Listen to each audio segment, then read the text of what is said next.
సంక్రాంతి వచ్చేసింది. మా అమ్మ నా దోల తీరుతుంది. ఎప్పుడు సెలవులు వస్తాయా? ఎప్పుడు నా చేత క్లీన్ చేద్దాం అని తెగ ఎదురు చూస్తుంది. ఈ బొక్కలో క్లీన్ కాదు గానీ తీసే కొద్దీ చెత్త వస్తానే ఉంది. తుడిసే కొద్దీ ధూళి పడతానే ఉంటది. పోనీ అలా నీట్గా క్లీన్ చేసి అన్ని ఒక దగ్గర పెడితే నాడింగ్ ఉంచుతారా అంటే అబ్బే రెండే రోజుకే మళ్ళీ పౌడర్ డబ్బా పడిపోయి ఉంటది. దువ్వును ఎక్కడో దుప్పటి మీద ఉంటది.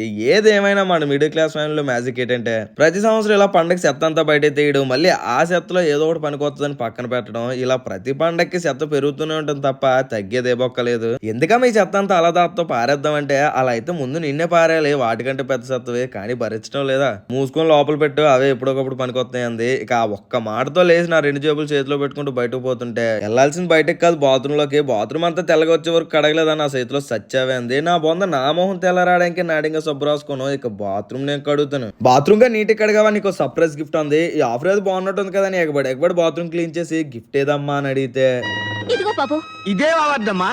ఇది పాకిజ్ అవార్డు. ఏమి